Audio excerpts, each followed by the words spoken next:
So students, now we'll take this topic of electric field due to charge. The same way what we have done for gravitational field, कि due to mass it has some gravitational field in surrounding any mass has. उसमें हमने specifically अर्थ की gravitational field के बारे में बात कहा था.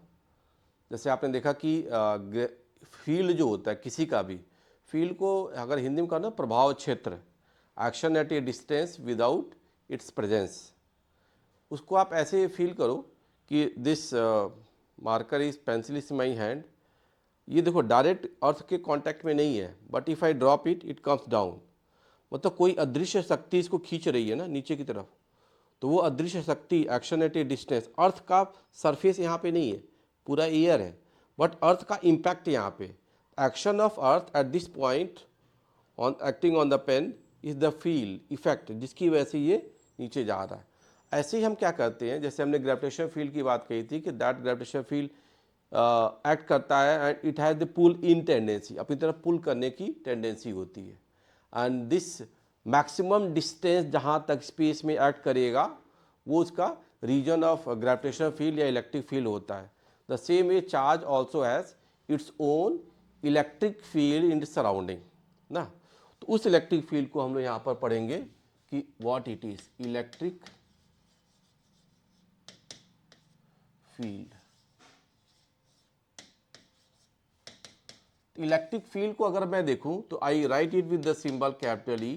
ये क्या होता है, force acting per coulomb charge, unit positive charge. F by Q हो गया, force acting per coulomb charge. तो अगर मैं इसको वेक्टरली डिफाइन करूं एज पर the Coulomb's law, I will say this is the magnitude and direction, magnitude and direction of force acting on unit positive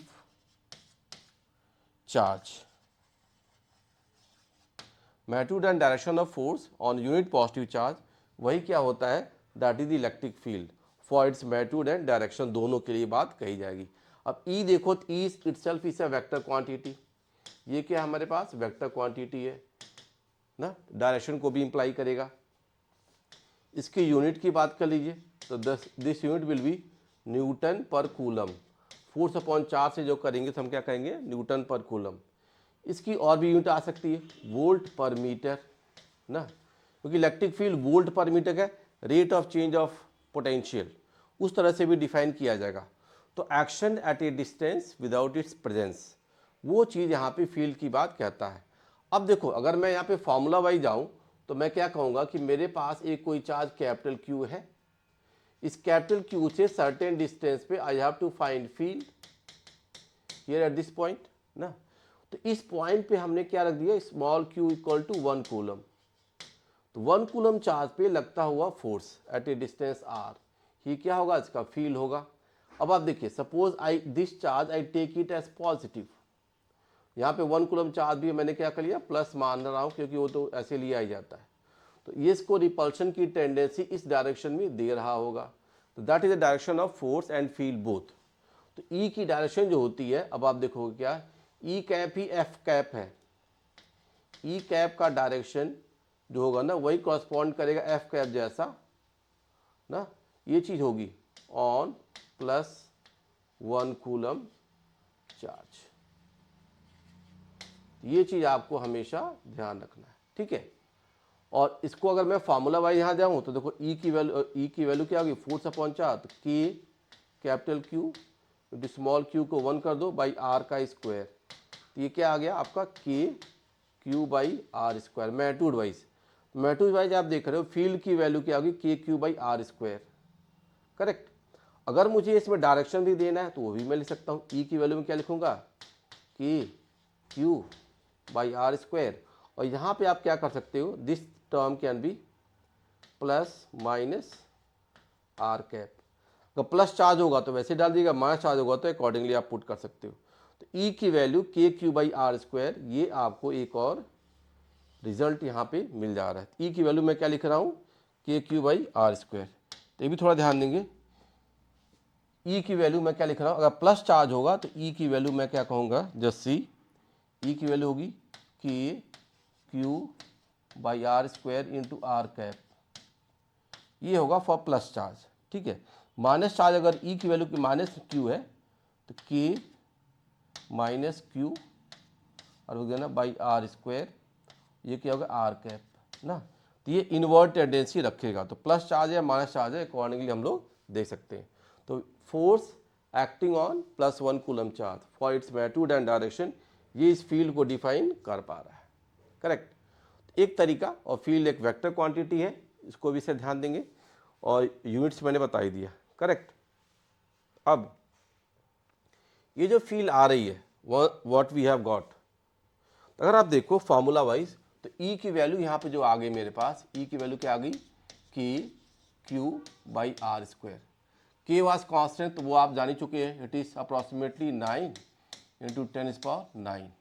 तो अगर आप देखो यहाँ पे तो what you will see, vector quantity है, तो मैं यहाँ पे plus minus R cap as पर द चार्ज पॉजिटिव या नेगेटिव होगा तो कर सकते हो।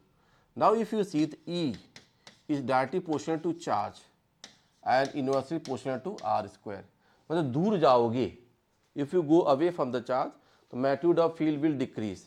तो मैं ये भी कह सकता हूँ कि अगर Q बढ़ाते हो तो E की वैल्यू क्या करती है, बढ़ती है, और R घटाओगे तो भी E की वैल्यू क्या करेगी, बढ़ेगी। तो आप ये फैक्टर यहाँ पे ऐसे याद रख सकते हैं, समझ गए। और plus R cap minus R cap वो आप देख रहे हो ना, चार्ज की वैल्यू प्लस आ रही है कि माइनस आ रही है। ठीक है, this condition we can apply, और स्ट्रेंथ ऑफ फील्ड वहाँ से हम लोग डिफाइन कर पाते हैं। अब देखिए E also follows this, E also follows the principle of superposition। ये सुपरपोजिशन प्रिंसिपल को ये भी फॉलो करता है, the same way what we have done for charge. कहने का मतलब क्या है, if I have any test charge Q0 equal to +1 coulomb, it is a test charge, इसके सराउंडिंग में we have the charges, see it is Q1, it is Q2, it is Q3 and we have this Qn, all the charges are there। इन सब की मुझे अगर field value निकालनी है तो मैं क्या करूँगा, आई कैन से, देखो Q1 चार्ज यहाँ पे से all the charges are positive, तो आप क्या करो Q1 चार्ज का अगर मैं कहता हूँ कि ये वैल्यू R1 के हिसाब से जो E1 फील्ड आएगी, तो ये टेस्ट चार्ज को क्या करेगा, पुश करेगा, तो ये E1 फील्ड देगा ना, ये R1 डिस्टेंस पे E1 फील्ड इधर रिपल्सिव की तरफ आ सकती है। ऐसे Q2 चार्ज है तो Q2 चार्ज की भी आपको फील्ड वैल्यू मिल जाएगी।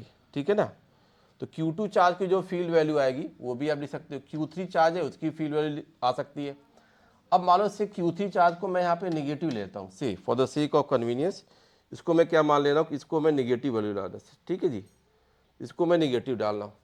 Q3 को निगेटिव डालोगे तो ये इसको क्या करेगा, पुल करेगा अंदर की तरफ, अंदर पुलिंग टेंडेंसी भी आ सकती है। तो वेक्टर सम जब आप करोगे तो ये देखो, ये हो गया आपका E2 और ये क्या हो गया, ये क्या आ गया था आपका E1। कोई और भी चार्ज आ सकता है, मान लो हमने En की बात, Q1 पे En आ गया, इसको पॉजिटिव रखा तो ये इधर जाएगा En, तो E नेट जो आ गया यहाँ पे मैं कहता हूँ ऑन Q0, तो this E net value is always the vector some that is E1 plus E2 plus E3 plus En, ये वैल्यू हम लोग यहाँ पे ऐसे डाल सकते हैं। ठीक है, ये उधर से देख लिया, E1 E2 E3 En, ये वैल्यू हम लोग यहाँ पे जोड़ सकते हैं। This result we can have. तो ई नेट की वैल्यू क्या होगी, it is the vector sum of all E1 E2 E3 En, यहाँ पे हम लोग इसको जोड़ लेंगे। करेक्ट, ये थोड़ा ध्यान देना कि हमको जब भी फील्ड की वैल्यू निकालेंगे तो it is the vector sum of all the fields, सारे फील्ड का हम लोग यहाँ पे वेक्टर सम करते हैं। इंडिविजुअल का ये चीज़ यूज कर लिया, that is called principle of superposition. The same concept we have done for forces, forces में भी हमने वही चीज़ कही थी, वो बात यहाँ भी अप्लाई होता है, तो that is called as principle of superposition. तो ये थोड़ा ध्यान देना कि यहाँ पे हम लोग प्रिंसिपल ऑफ सुपरपोजिशन की जब बात करेंगे तो कैसे ले जाएंगे, this is called principle of superposition. ठीक है ना, तो सुपरपोजिशन प्रिंसिपल में इंडिविजुअल सारे चार्जेस की फील्ड का हम लोग क्या करते हैं, सम करते हैं, हर एक का इंडिविजुअल वैल्यू यहाँ पे ऐड कर लिया था, तो वेक्टर वाइज एडिशन होगा। Continuous charge if it is there then we go for the integration, integration effect भी आएगा, तो हम इस चीज़ को कहीं भी अप्लाई कर सकते हैं। नाउ अब जैसे मान लो ये जो हमने फील्ड की बात कही, एक्शन एट ए डिस्टेंस और बाई आर स्क्वायर, थोड़ा सा और मैं उसको इंटरप्रेट कर देता हूँ। जैसे मान लो मैं कह दिया एक चार्ज मेरे पास कैपिटल क्यू है, इसकी वजह से there is a position R1 और यहाँ फील्ड आ गई E1, देर से पोजिशन R2 और यहाँ फील्ड आ गई आपकी E2। If R1 is R and R2 is 2R, तो अब देखो अगर मैं कहता हूँ E1 की वैल्यू E है, कुछ E0 मान लेता हूँ, तो E2 की वैल्यू क्या होगी x इंटू E0, ये क्या होगा आप देख सकते हो वैल्यू। तो अभी मैंने बताया था अगर मैं इसको एग्जांपल लेता हूँ, how can I make the approach, तो R1 R पे E0 है, तो 2R पे वैल्यू क्या आ गई ये देख सकते हो। तो E की वैल्यू क्या आ गई, आपने देखा था it is KQ by R square, तो Q तो आपका सेम ही रहा, R की वैल्यू बदल गई, R से क्या हो गया 2R हो जा रहा है, तो आप देखोगे E1 की वैल्यू क्या आ गई KQ by R square, but E2 की वैल्यू अगर देखोगे तो क्या KQ बाई 4R स्क्वायर, तो ये अगर E0 है तो ये वैल्यू क्या आ गया आपके पास E0 बाई 4, मतलब ये रिजल्ट डिस्टेंस वाइज जो मैंने कहा वो हम देख सकते हैं। Anywhere value of field as पर द चार्ज, और ये पॉइंट चार्ज है, मान लो दिस चार्ज हम क्या मान लें इसको point charge, this I assume it as point charge. Point charge के लिए फॉर्मूला सही होगा KQ बाई R स्क्वायर। अगर मान लो ये चार्ज डिस्ट्रीब्यूटेड ऑन रॉड है, डिस्क है, अदर देन स्फीयर है, तो आप direct KQ by R square नहीं लिखोगे, you will have to integrate, और द चार्जेस आर डिस्क्रीट अगर, तो वहाँ पर आपको सबका वेक्टर सम करना पड़ेगा। तो ये पॉइंट चार्ज पे ये फार्मूला हमारा सही होता है। और spherical body, point charge oblique spherical body, इन दोनों के लिए ही चाहे कूलम्स लॉ की फील्ड वाली बात होती है या ग्रेविटेशन में, ये फॉर्मूला तभी हम लोग सही कर पाते हैं। तो एक आइडिया ये भी रखिएगा फोर्सेस का ना, और फील्ड की वैल्यू उसी तरह से ली जा रही है, ठीक है, एक्शन एट ए डिस्टेंस। और स्ट्रेंथ वाइज आप देख लिया E1 की वैल्यू जो है it is greater than E2, पास में फील्ड ज़्यादा होती है, दूर में फील्ड क्या होती है कम हो जाएगी। तो ये रिजल्ट हम लोग कहीं पे भी अप्लाई कर सकते हैं, और उसका एडिशन इफेक्ट क्या होगा वो भी हम लोग देख सकते हैं। अब एक और एग्जांपल मैं लेता हूँ, suppose I say there are 2 charges, किसी पॉइंट पे ये मान लो Q1 चार्ज है प्लस 4 कूलम, यहाँ पे Q2 चार्ज है मान लो -2 coulomb. Due to this charges the gap between them suppose I say it is 4 meters and I have to find the field here somewhere, यहाँ कहीं फील्ड निकालनी है जिसकी डिस्टेंस यहाँ से आप मान लो क्या है ये 1 मीटर है, तो बचा हुआ डिस्टेंस क्या हो गया that will be your 3 metres. तो यहाँ पे हम फोर्स और फील्ड को डिफाइन करें तो कैसे कह पाएंगे वो थोड़ा ध्यान देंगे आप, ठीक है ना। तो देखो यहाँ पे मुझे देखना है फील्ड, तो Q1 चार्ज को रिपेल करेगा तो ये इधर फील्ड जाएगी E1, और Q2 चार्ज क्या करेगा अट्रैक्ट करेगा, तो इसकी फील्ड क्या होगी E2, तो दोनों फील्ड यहाँ पे क्या कर जाएंगी जुड़ जाएंगी। तो due to both the charges अगर मैं E नेट की बात यहाँ पे लिखता हूँ तो what you will find it is a vector sum. Vector sum तो हमेशा ऐसे ऐड होगा, और यहाँ पे न्यूमेरिकली भी वैल्यू ऐड कर जाएगी। तो मैं क्या कहूँगा E1 देखो, E1 की वैल्यू Q हो गया 4 बाई 1 का स्क्वायर, डायरेक्शन इस आई कैप, इस डायरेक्शन को इस साइड में आप क्या डाल दोगे आई कैप। ऐसे E2 लिखो, E2 की डायरेक्शन में देखो भले ही चार्ज नेगेटिव है लेकिन हम डायरेक्शन वाइज चलते हैं ना, तो आप देखिए तो इसको मैं कहूँ K इंटू 2 बाई इसका R2 डिस्टेंस यहाँ से यहाँ तक क्या बचा 3 मीटर, तो बाई 3 का स्क्वायर, ये डायरेक्शन भी आई कैप है, तो both the field will add up. तो यहाँ पे दोनों फील्ड आपकी जुड़ गई, तो अगर आप देखोगे तो क्या रिजल्ट कह पाओगे K times it is 4 I cap plus 2/9 I cap, ये रिजल्ट आएगा आपका ई नेट का। ई नेट फैक्टर जो आ जा रहा है आपके पास ये रिजल्ट आएगा, ये ध्यान दो। और अट्रैक्शन हो गया, यहाँ एक इंपॉर्टेंट पॉइंट क्या है, this charge is positive, other charge -2 coulomb is negative, but for the field effect जब मैं कर रहा हूँ तो इसको पॉजिटिव ही रख के कर रहा हूँ। क्यों? क्योंकि direction is same. We put the minus और प्लस साइन एज पर द डायरेक्शन ऑफ फील्ड। हम लोग यहाँ पे इसको चार्जेस के हिसाब से प्लस या माइनस नहीं रखते हैं। तो वो ऐड कर रहा है, सब्ट्रैक्ट कर रहा है, this result we can do. तो थोड़ा सा एक आइडिया आप लेके चलिएगा फील्ड को हम कैसे डिफाइन कर पा रहे हैं। करेक्ट, ये भी इंपॉर्टेंट है। कई बार ऐसा होगा कि ये चार्ज भी पॉजिटिव, ये चार्ज भी पॉजिटिव, अब फील्ड के लिए निगेटिव आ गया। तो डायरेक्शन वाइज हम प्लस माइनस रखते हैं। चार्जेस से आप उससे मत सोचिएगा कि एनी चार्ज पॉजिटिव ले रहे हैं निगेटिव, पॉजिटिव निगेटिव चार्ज से, बस डायरेक्शन की बात को आप डिफाइन करेंगे। तो ये एक अप्रोच आपको बना लेना है, how do we make it. ठीक है, इसी से रिलेटेड एक और क्वेश्चन मैं लूंगा तो you will get it better. मान लो मैं यही क्वेश्चन फिर से ले रहा हूं एंड आई सी कि यहां पे आपके पास एक चार्ज था Q1, ahead of it there is other charge Q2, this was +4 coulomb and this was, यहाँ आप देखिए, अगर मान लो मैं कहता हूँ यहाँ पे ये वैल्यू, अब इसको भी प्लस डाल दिया, +2 कूलम, दोनों प्लस कर दे रहा हूँ।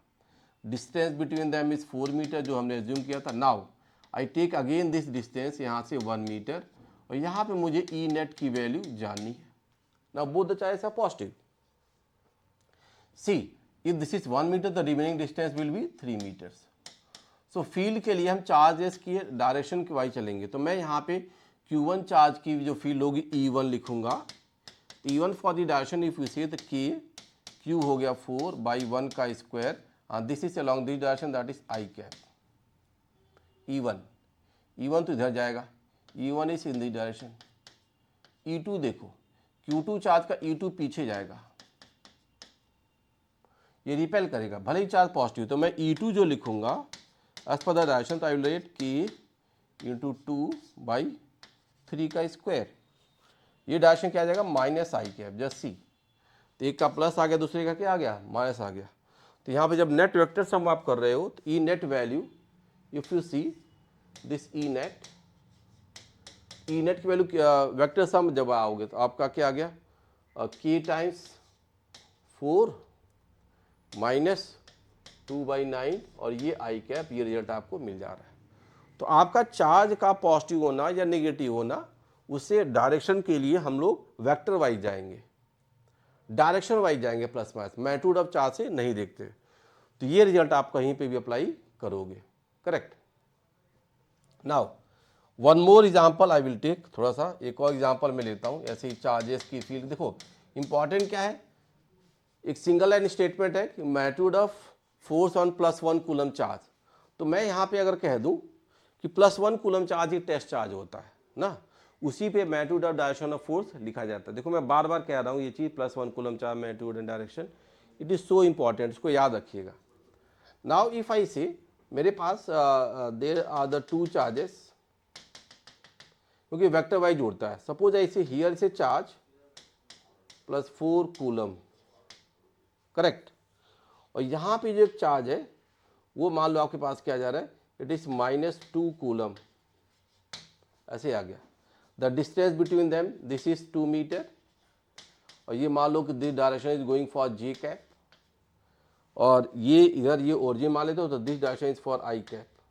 Now net field if have to find at origin, तो क्या होगा, ई नेट अगर मैं ओरिजिन पे देखूंगा तो दिस ई नेट की वैल्यू क्या होगा, दोनों फील्ड का vector sum plus Q charge की जो फील्ड आएगी यहाँ पे देखोगे, क्योंकि यहाँ पे मैं +1 कूलम चार्ज रख दूंगा, तो +1 कूलम चार्ज को ये 4 कूलम क्या रिपेल करेगा तो इधर आ जाएगा डायरेक्शन, और ये अट्रैक्ट करेगा तो इधर डायरेक्शन आ जाएगा। दोनों डायरेक्शन ऐसे आपको आएंगे, E1 E2।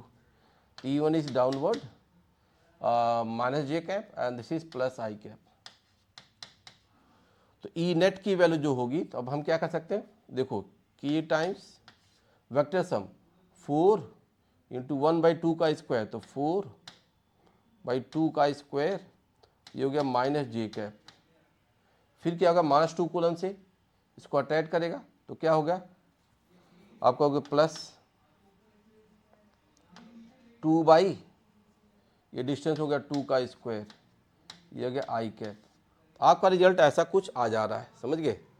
अगर मैं इसको और स्पेसिफिकली लिख देता हूँ तो what I will write it as here, अगर आप देखिए तो मैं फर्दर क्या लिख पाऊंगा, दिस ई नेट की बात, इस K टाइम्स देखो 4/4 तो -j और 2/4 प्लस 1/2 i कैप। तो this field value we got. तो देखो ये वेक्टर सम है, what it is the vector sum of the two field, और इसका रिजल्ट हमने कर लिया।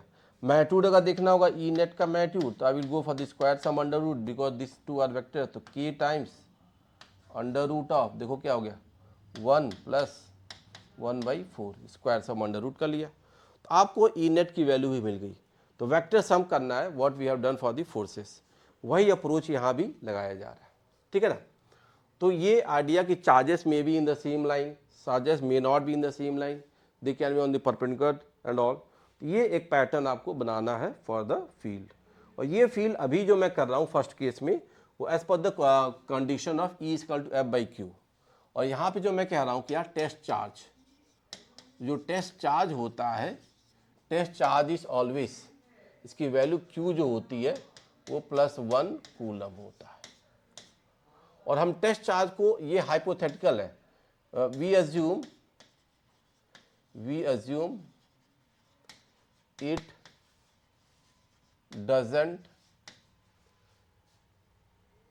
Have its own field. अच्छा, में टेस्ट चार्ज को बहुत छोटा चार्ज होना चाहिए जिसकी अपनी कोई ताकत ना हो। आपने देखा होगा कि कोई भी ना कानून किस पे काम करता है, नॉर्मल पीपल पे, छोटे लोगों पे, बड़े लोगों पे कानून का कोई ज़्यादा इम्पैक्ट नहीं है। वैसे चार्ज में जो हम टेस्ट चार्ज ले रहे हैं, टेस्ट चार्ज बहुत ही छोटा सा, कॉमन, सबसे छोटा चार्ज, उसकी अपनी कोई वो नहीं, आइडेंटिटी नहीं है। उस पर लगता हुआ जो भी अगल बगल छोटा सा चार्ज है, कोई भी छोटा बहुत चार्ज है, उसकी वजह से इम्पैक्ट जो आ रहा है, तो हम आइडियली मानते हैं कि it doesn't have its own field. लेकिन हम इसको ले रहे हैं +1 कूलम, +1 कूलम तो बड़ा चार्ज है, उसकी तो अपनी फील्ड होगी, हम अज्यूम करते हैं। तो टेस्ट चार्ज जो है एक हाइपोथेसिस है, it's not actual, it is hypothesis. हम लोग ऐसा मानते हैं, ऐसा होगा नहीं कि 1 कूलम चार्ज हो उसकी अपनी फील्ड ना हो। For the sake of our convenience we go for this. तो ये एक आइडिया आप रखिएगा कि हम फील्ड को कैसे लिख पा रहे हैं ना, टेस्ट चार्ज का सिग्निफिकेंस क्या है। एक्चुअल में जब हम ये कहते हैं तो फोर्स में, जब मैथमेटिक्स वाइज जाओगे तो वो +1 कूलम रखोगे, otherwise that charge has to be very small, और पॉजिटिव निगेटिव तो डायरेक्शन की बात आ गई, करेक्ट, याद रखिएगा। अब यहाँ पे अगर मैं कह दूँ फील्ड की बात, तो फील्ड को डिफाइन करने के आप देखोगे तो 4 तरीके हैं। एक पहला तरीका तो मैं कह रहा हूँ कि E की वैल्यू F/Q से करेंगे, ये आ गया test naught charge, Q naught test charge है, पहला तरीका ये होता है F/Q। दूसरा तरीका मैं यहाँ पे करूँगा क्या, आप देखिएगा, this I will do as Faraday's law of field lines, Faraday's law, इससे भी मैं ग्राफिकली रिप्रेजेंटेशन से भी फील्ड लाइंस को देख सकते हैं। तीसरा एक लॉ होता है गॉस थ्योरम, बड़ा इंपॉर्टेंट होता है, तो गॉस थ्योरम से भी हम लोग करेंगे, गॉस लॉ से भी ये चीज़ की जाएगी। और चौथा जो आएगा हमारे पास case, that is E equal to -dV/dr, gradient of potential. तो आप 4 डिफरेंट मेथड से इस वैल्यू को फाइंड आउट करोगे फॉर द फील्ड। तो फील्ड को हम 4 अलग अलग तरीके से करेंगे। अभी तो मैं पहला यहाँ से कर रहा हूँ, समझ गए, but simultaneously will go to the all different this 3 things, उसको भी डिटेल में हम लोग करेंगे।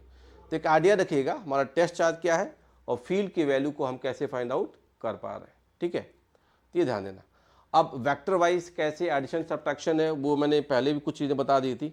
इसमें मैं एक कंटिन्यूस चार्ज का एक इफेक्ट लूँगा, वो भी हम लोग देखते हैं कि कंटिन्यूस चार्ज में फील्ड का integration and all how do we go, वो भी करूँगा मैं। देखो मैं केस करने जा रहा हूँ, E due to charge distributed on ring, E due to charge distributed on ring at a point on axis, at a point on its axis, या एक्सिस पे इसकी वैल्यू को हम लोग चेक करेंगे। तो ये भी इंपॉर्टेंट है, E ड्यू टू चार्ज और at a point on axis कैसे आएगा, थोड़ा ध्यान दीजिएगा। Here I am taking a charge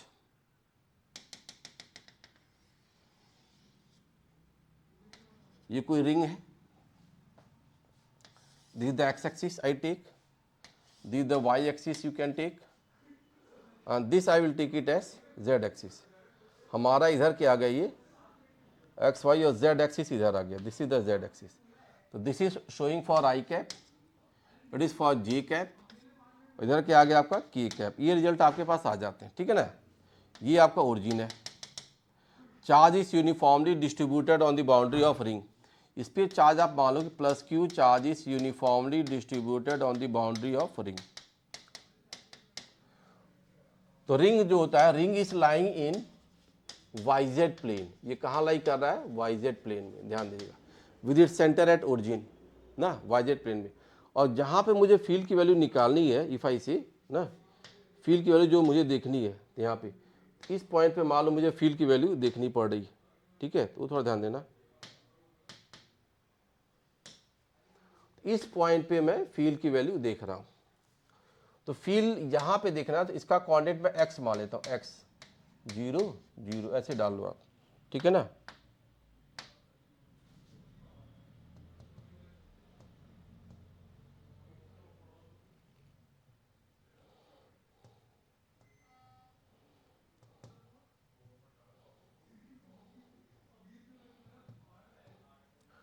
तो ये हमारा ओरिजिन पॉइंट है, समझ गए। ओरिजिन इज 0 0, ऐसे आप अज्यूम करो। अब मैं क्या करूंगा, दिस कोऑर्डिनेट के लिए रिंग पे, रिंग का रेडियस आप ले लो, क्या है, आर है, the radius of the ring is R, if you take it like this R, this charge is uniformly distributed on the boundary of ring. इससे मुझे ये देना, तो रिंग का plane is perpendicular to the axis ना, ये ध्यान दीजिएगा।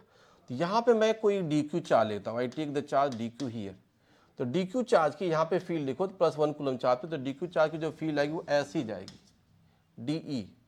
इस डी क्यू चार्ज की अगर फील्ड आप देखोगे ऐसे यहाँ पे जो आ रही है, ये डी ई फील्ड इधर जाएगी, D E will go like this, correct. ये थोड़ा देखिएगा, वेक्टर वाइज डायरेक्शन दिखा रहा हूँ। अगर ऐसे डायमेट्रिकली अपोजिट यहाँ भी एक कोई डी क्यू चार्ज आपने लिया, अगर इसकी भी फील्ड अगर देखोगे तो it will go like this, ऐसे जाएगी। और ये भी अगर यहाँ पे देखते हो तो इट गोज लाइक दिस, ये डी इधर चली गई।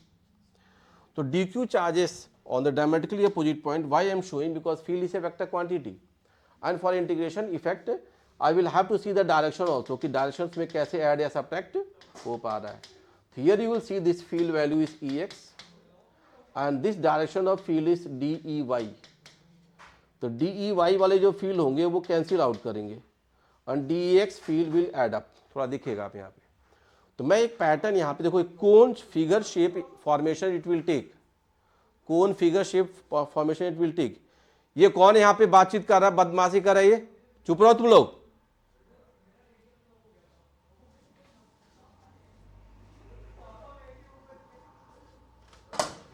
भैया तुम लोग को बात करें तो जाओ, यहाँ पे हल्ला करो, वहां तक पहुंच जा रहा है तुम लोग की बातचीत, हद है एकदम। पढ़ने का ड्रामा नाटक कर रहे हो।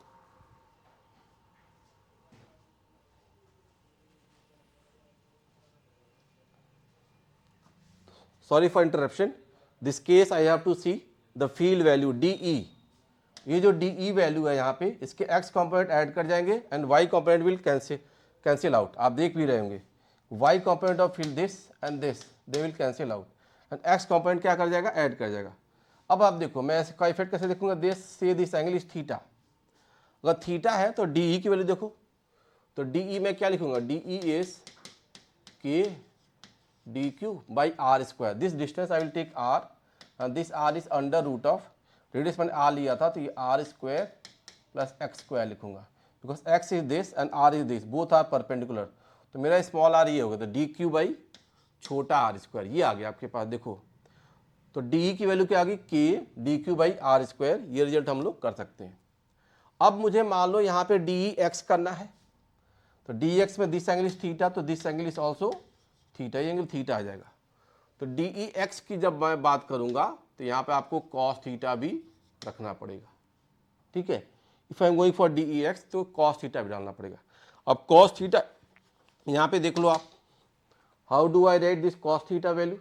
तो कॉस थीटा को भी आप देख सकते हो, इस ट्रायंगल में आप जाओगे तो it is base upon hypotenuse, क्या हो गया ये x, बेस अपॉन हाइपोटेन्यूज क्या हो गया r। Cos theta is x by r, आप ये वाला कॉन्सेप्ट भी यहाँ पे ट्रायंगल में यूज़ करोगे फॉर कॉस थीटा। इसको यहाँ पे डाल के हम लोग इंटीग्रेट कर सकते हैं, ठीक है। इसी पेज पर थोड़ा सा मैं अगर उसको लिखना चाहूँगा, हाउ डू आई गो, वो भी चेक करता हूँ, समझ गए। तो अब आप देखिएगा डी ई एक्स,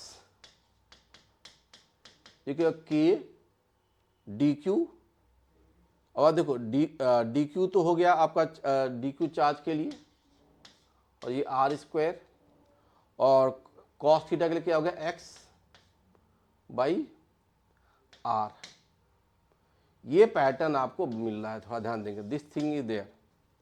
इसको फर्दर मैं नेक्स्ट पेज पे ले जाऊंगा, यहाँ पे उसको हम लोग डिटेल में देख सकते हैं, हाउ डू वी गो। तो ये के डी क्यू बाई और एक्स बाई आर, ये टर्म आपके पास आ गया, ठीक है ना। इसी को मैं इंटीग्रेट करके नेक्स्ट पेज पे देखूंगा। और थीटा वैल्यू यहाँ पे कांस्टेंट, ध्यान देना, किसी पॉइंट के लिए थीटा विल रिमेन कांस्टेंट, क्योंकि जानते हो क्या है, ये कोन है, कोन की क्या एक्सिस है, तो ये जो स्लैंट है, slant is always making in theta, तो थीटा इज कांस्टेंट, ये भी एक इंपॉर्टेंट फैक्टर है, हमको ध्यान में रखना। Theta is not varying.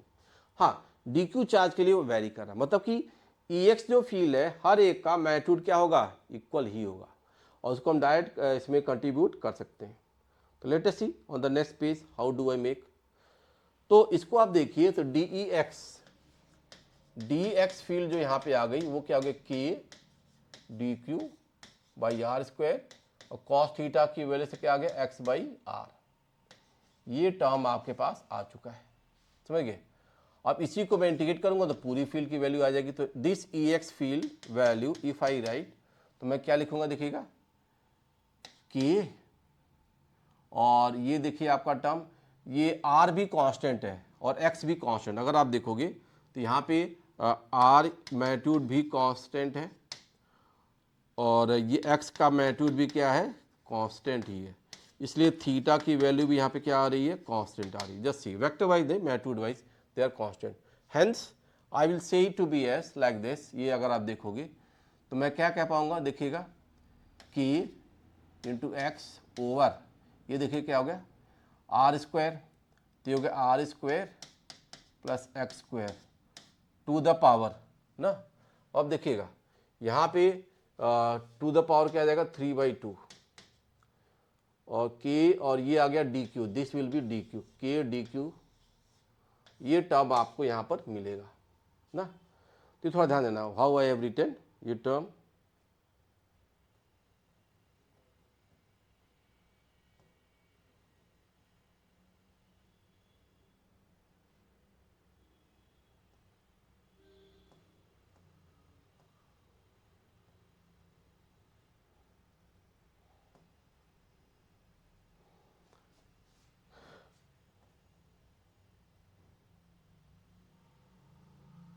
थोड़ा मैं इसको रिकरेक्ट कर रहा हूँ कि ये हो गया डी क्यू, और अब आप देखिए ये हो गया एक्स ओवर, ये आपका जो टर्म आ गया आर स्क्वायर, और ये इंटू आर ना। और तो ये वैल्यू क्या होगी, आप थोड़ा ध्यान देंगे, आर की वैल्यू में क्या लिखा था, अंडर रूट ऑफ, आर की वैल्यू लिखा था under root of capital R square plus x square. तो आप देखो तो आर की वैल्यू क्या होगी, R square plus x square to the power half. तो अगर मैं आर क्यूब लिखूंगा, सॉरी हाँ आर क्यूब, तो आर क्यूब अगर लिखूँ तो क्या हो गया, are square plus x square to the power 3/2 हो जाएगा। तो ये आर क्यूब आ रहा है, तो आर क्यूब को मैं यहाँ पे पैटर्न में जाऊँ तो क्या लिखूंगा, R square plus x square to the power 3/2। इसका इंटीग्रेशन ही फील्ड वैल्यू एक्स को देगा, थोड़ा ध्यान देना। तो this pattern I have developed ना, ये चीज़ आ गई। अब इसमें मैं क्या करना चाहता हूँ, देखिएगा द फील्ड वैल्यू इज, मतलब कि सब टर्म ये कांस्टेंट थी, इसलिए मैं कुछ ज़्यादा इंटीग्रेट नहीं किया, ध्यान देना। फंक्शन में वेक्टर वाई वेक्टर फंक्शन का नहीं, हम इसमें डायरेक्ट ऐसे को इंटीग्रेट कर सकते हैं न्यूमेरिकल वैल्यू, यानी स्केलर क्वांटिटी मानते हुए भी। अब आप देखोगे यहाँ पे क्या सारे टर्म कांस्टेंट हो गए, तो हमें क्या लिखूंगा, ई एक्स की वैल्यू, देखो थोड़ी आसान टर्म आ गई, तो K into X by are square plus x square to the power 3/2 into integration of D Q. और डी क्यू चार्ज का इंटीग्रेशन क्या होता है, क्यू होता है, इसलिए मेरी ई एक्स फील्ड जो आ गई, this E X field is K Q into X over are square plus x square to the power क्या आ जाएगा 3/2, ये टर्म ध्यान देना। तो this the value of x, how does this x varies ना, x के हिसाब से फील्ड की वैल्यू क्या आ गई, ये आप पैटर्न यहाँ पे बना पाओगे। तो क्या आ रहा है, e की value on the axis kqx over are square plus x square to the power 3/2, ये आप यहाँ पे देख सकते हैं, ठीक है ना, ये टर्म आ गया। अब यहाँ पे कुछ स्पेशल केसेस में मैं देख लूँगा, इसी का जनरल टर्म भी हम लोग देख सकते हैं। हाउ डू आई गो, वो इफेक्ट भी देखा जाएगा, समझ गए। तो पहली बात देख लो कि रिंग की एक्सिस पे जो फील्ड आ गई, ये रिंग है, ये एक्सिस है, तो रिंग के एक्सिस पे जो फील्ड आ रही है एट ए डिस्टेंस पे, ये x दूरी पे जो है, on the radius is r, इस पे टोटल चार्ज q डिस्ट्रीब्यूटेड था। तो आप यहाँ पे जो फील्ड की वैल्यू पा रहे हो Ex, वो क्या आ गया हमारे पास, kqx over are square plus x square to the power 3/2, yes this thing we got. अब इसकी मैं कुछ केस स्टडी लूंगा। First case study I will see for x much greater than r, बहुत ज़्यादा डिस्टेंस पे देखें, x की वैल्यू मान लो कि 10-20 मीटर किलोमीटर है, and r is 1 millimetre 2 millimetre like that. तो अगर मैं ऐसा रखता हूँ तो यहाँ पे जो आपकी Ex की वैल्यू आएगी, what will find kqx over r के रेस्पेक्ट में x बहुत छोटा हो गया, नहीं x के रेस्पेक्ट में r बहुत छोटा हो गया, तो ये आपका होगा X square to the power 3/2, तो ये क्या हो गया kqx बाई एक्स क्यूब, तो this value is kq by X square, ये आ गया फील्ड की value, field value is kq by X square. तो मतलब क्या लग रहा है, it is behaving like say point charge, मतलब क्या होगा, ring behaves as point charge, तो रिंग का बिहेवियर पॉइंट चार्ज ऐसा मिल रहा है kq बाई एक्स स्क्वायर ना, ये आ गया आपके पास। आप ये भी देखो, कोई रिंग है, किसी रिंग को आप 2 किलोमीटर दूर से देखो तो छोटा पॉइंट चार्ज ही दिखेगा, तो वो पैटर्न आपको डेली लाइफ जैसा ये भी प्रूव कर रहा है। तो ये आप ध्यान देना कि ये पॉइंट चार्ज का बिहेवियर आ गया। दूसरा केस कर लो, फॉर एक्स इक्वल टू 0 कर लो, तब आप देखिए क्या आएगा यहाँ पे, फॉर एक्स इक्वल टू 0, तो Ex की वैल्यू क्या हो गई, आपने x को 0 किया तो आपका फॉर्मूला तो ये है ना, तो यहाँ पे x को 0 करो, समझ रहे आप, तो मतलब ये वापस इस वाले फॉर्मूले में जाओ, यहाँ पे x की वैल्यू 0 करेगा इस वाले फॉर्मूले में। If I go like this, तो यहाँ से पैटर्न बनाओ, x को 0 करो, यहाँ 0 करो, यहाँ भी 0 करो, ठीक है, तो क्या आ गया kq इंटू 0 बाई, यहाँ क्या आ गया आपके पास r क्यूब, ये तो 0 थे, वैल्यू क्या आ गई 0 आ गई। तो रिंग के सेंटर पे फील्ड क्या आ गई 0, ये मैंने उधर भी प्रूफ किया था कि रिंग के सेंटर पे हमेशा फील्ड क्या आएगी 0, ये रिंग है, आप इसके सेंटर पे जाओ, E at the centre of ring क्या आ जाएगा 0, डायमेट्रिकली अपोजिट चार्जेस की फील्ड कैंसिल करती थी फोर्स, वो बात यहाँ भी आ रही है ना। तो ये भी आप ध्यान दे सकते हो कि रिंग के सेंटर पे जो फील्ड की वैल्यू आती है क्या आती है 0, E 0 due to diametrically opposite charges की जो फील्ड कैंसिल कर रही थी, वहाँ से भी आप आ गए थे, ये DE इधर का DE दोनों लोग कैंसिल कर रहे हैं, दैट इफेक्ट वी हैव, और यहाँ पे मैथमेटिकली भी हमने क्या कर दिया, प्रूव कर दिया, x 0 पे भी रिजल्ट हम लोग देख पा रहे हैं, ठीक है। ये 2 केसेस तो आ गए आपके पास, ठीक है ना। तीसरा केस इसमें आएगा, वो भी थोड़ा सा इंपॉर्टेंट होता है, उसको भी मैं देख सकता हूँ, बट ये चीज़ तो आपको यहाँ पे मिल चुकी होगी, ठीक है ना जी।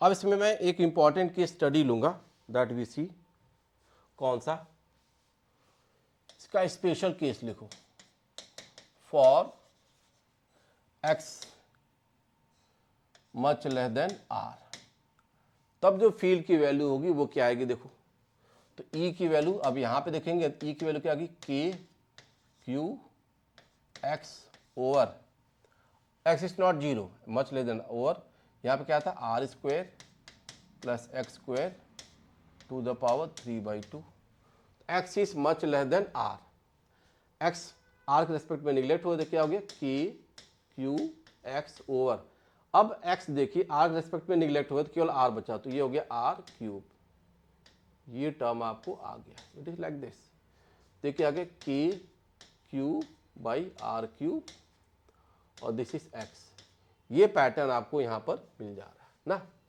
ई की value X much less than R पे ये भी इफेक्ट आपको मिलता है। तो सारे पैटर्न जो मैं लिए, तो यहाँ से हम लोग ड्रॉ द ग्राफ, कई बार इसमें एक क्वेश्चन ये भी आएगा, draw the graph of e versus x for x greater than और equal to 0 and it is less than infinity, मतलब कि यहाँ देना it is less than infinity ना, ये टर्म है 0 से इन्फिनिटी के लिए। आप नेगेटिव वाले भी ले सकते हो, तो वो टर्म आप देखो। तो यहाँ पे जब मैं ग्राफ लूँगा, इसका ग्राफ नेचर कैसा आएगा, ई वर्सेस एक्स, तो दिस इज ई और ये एक्स है। ई वर्सेस एक्स का अगर मैं ग्राफ ड्रॉ करता हूँ तो देखिए क्या पैटर्न बनेगा। ये हमारा ई आ गया, ये एक्स एक्सिस है, ये ओरिजिन पे फील्ड क्या थी 0, ओरिजिन पे फील्ड 0 है और इन्फिनिटी पे भी फील्ड 0 है, k Q by X square. X infinity पे भी एक्स की वैल्यू मैं इन्फिनिटी की तरफ टेंड करूंगा तो ई विल टेंड टूवर्ड्स 0, और एक्स की वैल्यू 0 पर भी फील्ड की वैल्यू क्या है 0, तो एक्स 0 पे फील्ड 0 है और इन्फिनिटी पे भी फील्ड 0 है। कोई फंक्शन एक्स 0 पे 0 हो रहा है और एक्स इन्फिनिटी पे 0 है, मतलब बीच में नॉन 0 है, मतलब क्या हुआ, that function is must be taking some maxima value, पहले बढ़ रहा होगा फिर घट रहा होगा, चाहे घट रहा होगा फिर बढ़ रहा होगा, लाइक दैट। तो वो बात आएगी यहाँ पे।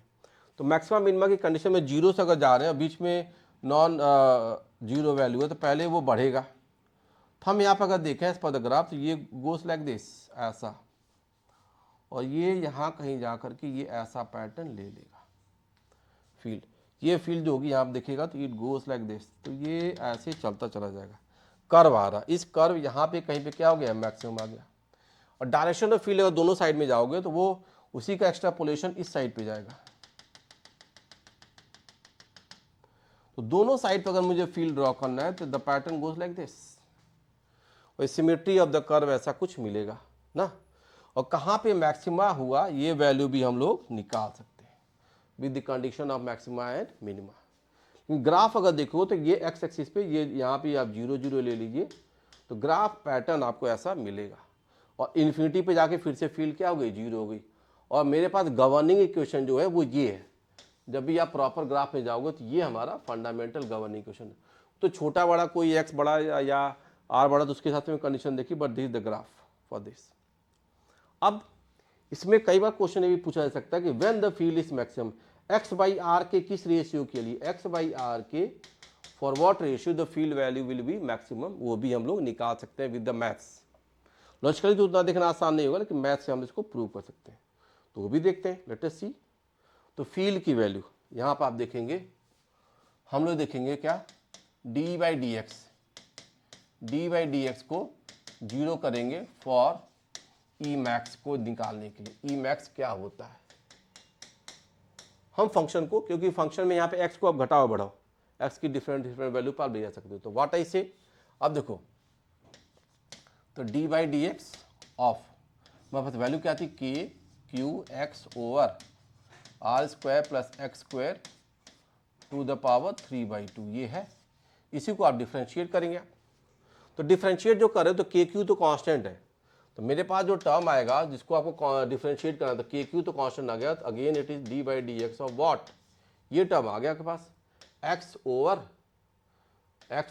Are square plus x square to the power 3/2, इसी को डिफ्रेंशिएट करना है।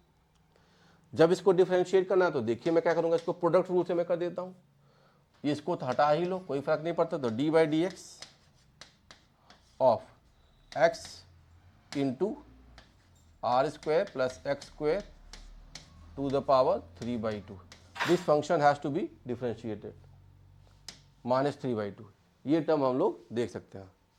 तो ये थोड़ा ध्यान दिएगा कि एक्स और ये प्रोडक्ट रूल में आप डिफ्रेंशिएट करें, तो आप इसको पहला फंक्शन मान लो, इसको दूसरा फंक्शन मान लो, इसको डिफ्रेंशिएट करो तो इसको कांस्टेंट रखो, फिर इसको डिफ्रेंशिएट करो तो इसको कांस्टेंट रखो, इक्वल टू 0 कर दो। तो देखो क्या आएगा यहाँ पे टर्म मेरे पास, d by D x of x क्या हो गया 1 इंटू, ये क्या हो गया, आप ये टर्म देखो -3/2, तो ये हो गया upon R square plus x square to the power 3/2 ना। पहला फंक्शन डिफ्रेंशिएट किया, इसको डायरेक्ट लिख दिया। दूसरे में क्या करूँगा, दूसरे में उस फंक्शन को रखने दूंगा और इसको डिफ्रेंशिएट करें तो -3/2 टाइम्स ना। अब आप देखिएगा इसका पावर मैंने यहाँ पे मल्टीप्लाई कर दिया। अब क्या हो गया यहाँ पे इंटू एक्स, एक्स को हमने रख दिया। तो अब क्या हो जाएगा आपका यहाँ पे टर्म देखिए, देखिए अगर R square plus x square की पावर 3/2 थी, उसको एक पावर कम कर दो, क्या -5/2 इंटू क्या करूँगा r square plus x square, ये पावर -2 था तो एक और पावर कम होगा तो क्या हो गया -5/2, ये आ जाएगा ना, इंटू अब आप इसमें एक और चीज मल्टीप्लाई करोगे d/dx ऑफ बीच ऑफ वो क्या आएगा 2x इंटू क्या आ गया 2x।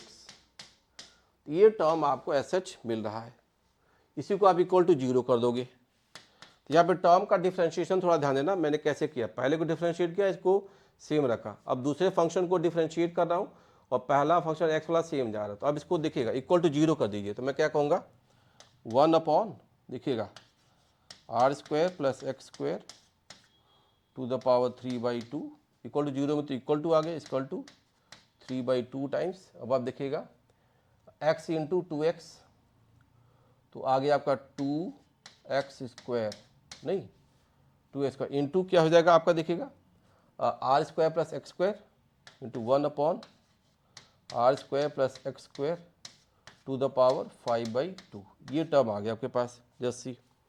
अब आप देखिएगा 3/2 1 और ये टर्म कुछ कुछ हम लोग कैंसिल आउट कर सकते हैं, तो यहाँ से फर्दर क्या वैल्यू बचेगी, वो तो हट गया, एक 3/2 पावर आ गया 1/1 इक्वल टू देखिएगा यहाँ पे तो term this too got cancelled, तो क्या आ गया 3x स्क्वायर ना। अब थोड़ा ध्यान देना आप, क्लियर है, और ये जो टर्म आ गया आपके पास जस्ट सी, ये वैल्यू क्या आ जाएगी r square plus x square to the power देखिएगा 3/2 यहाँ से हट चुका है ना, तो यह 3/2 अगर हट गया यहाँ पे तो ये भी 3/2, तो यहाँ पर 2/2, तो ये वैल्यू आपके पास बचेगी, ये टर्म आपके पास बच जा रहा है, समझ गए, क्योंकि 5/2 और 3/2 एक पावर एक 3/2 कैसे को तो केवल पावर ये बची, तो अब क्या बच गया आपके यहाँ पे 3x स्क्वायर और r square plus x square to the power this ना। ये थोड़ा देखिएगा, अब मैं थोड़ा सा और इसको जस्टिफाई करूँ, थोड़ा सा अलग इसमें पैटर्न लिख रहा हूँ, देखिए क्या लिखूँगा मैं 3x स्क्वायर इक्वल टू क्या हो गया are square plus x square, ऐसे आ गया आपके पास। अब क्या हो गया यहाँ से देखो, तो this value implies 3x square minus x square, तो 2x स्क्वायर की वैल्यू क्या होगी आर स्क्वायर, तो यहाँ से मैं क्या पा गया रूट कर दो थ्रू आउट, तो √2x की वैल्यू क्या आ गई आर, तो √2x इक्वल टू आर आ गया आपके पास। ये टर्म क्या देगा x की वैल्यू r/√2, आपका जो फंक्शन आ गया यहाँ पे क्या आ गया x की वैल्यू r/2, मतलब x की वैल्यू r/√2 पे ये फंक्शन क्या होगा मैक्सिमम वैल्यू दे जाएगा, ये थोड़ा ध्यान देना, एट x की वैल्यू r/√2, थोड़ा ध्यान देना, x की वैल्यू r/√2 पे this function will be maximum, field की वैल्यू क्या आएगी मैक्सिमम, ये देखो मैंने प्रूव कर दिया, ठीक है ना। तो ये अप्रोच आप लगा सकते हो, इसको कभी भी कंडीशन में हम लोग ले जाएंगे। How does it happen just see, तो मैं क्या कर लिया, E is maximum for x की वैल्यू r/√2 दिस, करेक्ट, ये पैटर्न मिल गया और दोनों तरफ होगा रिंग के। अब इसमें आप देख सकते हो E मैक्स की वैल्यू क्या आ गई, वो भी निकाल सकते हैं हम लोग, E maximum, this value is KQX over are square plus x square to the power 3/2। अब वैल्यू डाल दो तो ये क्या होगी KQX की वैल्यू क्या होगी r/√2 over are square plus x की वैल्यू आर दिस, तो ये क्या r square by 2 to the power 3/2। तो ई मैक्स की जो वैल्यू आएगी आपके पास ई मैक्स, ये क्या आ गया पास देखो, तो के क्यू, अब देखिए इट इज r/√2 टाइम्स, अब आप देखो ये क्या हो गया, this term will be 2r square plus r square, क्या होगा 3r स्क्वायर बाई 2 ना, और इसकी पावर क्या होगी 3r² की पावर क्या होगी 3/2। तो ये टर्म आपको यहाँ पर मिल जा रहा है, समझ रहे? इट इज दिस, तो दिस रिजल्ट वी हैव। और फर्दर इसको आप सॉल्व कर सकते हो, ये सारी रिजल्ट आपको वैल्यू मिल जाएगी ना। तो आपने देखा फील मैथ्स कैसे मैं कर पा रहा हूँ, यहाँ फर्दर आप सॉल्व करें, इतना कुछ तो बचा नहीं है। तो कैसे डिफ्रेंशिएट करना है, फील की वैल्यू क्या आती है, all that we can see ना। तो ये रिजल्ट आप यहाँ पे थोड़ा सा देख लेना, किसको हम कैसे लिख पा रहे हैं, ठीक है। तो फील वर्सेस एक्स, और ये कंडीशन मैंने बता दी। इसी में एक और इम्पॉर्टेंट कंडीशन भी आती है थोड़ा सा, वो भी क्वेश्चन आया हुआ IIT एडवांस रेट पर अगर हम क्वेश्चन देखते हैं तो उसमें क्या कहा गया है, the same thing pattern is followed, कि दिस द रिंग, ये हमारा रिंग है, देखिए ये इसका एक्सिस है and this the axis following here.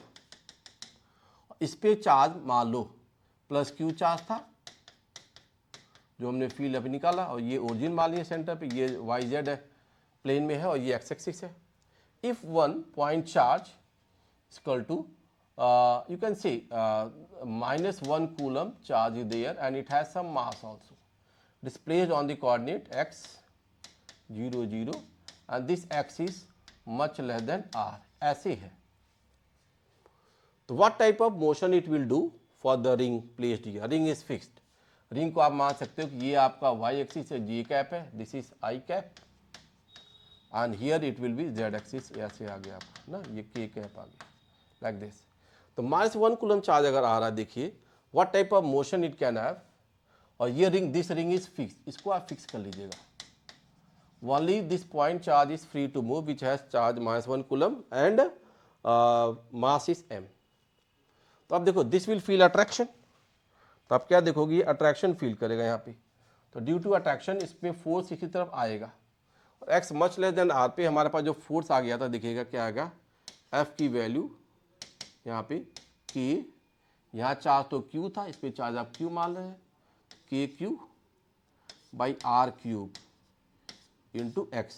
तो -x आप ऐसे वेक्टर वाइज लिख सकते हो, क्यों, ये आया था for x much less than r पे हमने वैल्यू निकाली थी, क्या, क्योंकि भाई यार, और -x का मतलब फोर्स की डायरेक्शन नेगेटिव एक्सिस की तरफ जा रहा है, तो ये फोर्स आ गया आपके पास। फोर्स की वैल्यू ऐसी कुछ आएगी, फोर्स अपॉन मास कर दो, अपॉन मास कर दो, तो ये क्या आ जाएगा, एक्सेलरेशन।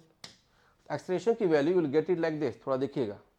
तो एक्सेलरेशन की वैल्यू भी हम लोग यहाँ पर डिफाइन कर पाएंगे। तो ए की वैल्यू ये आ गई, तो ए की वैल्यू अगर देख रहे हो तो क्या आ गया, ये टर्म हो गया KQ/m/r³ times minus sine into x.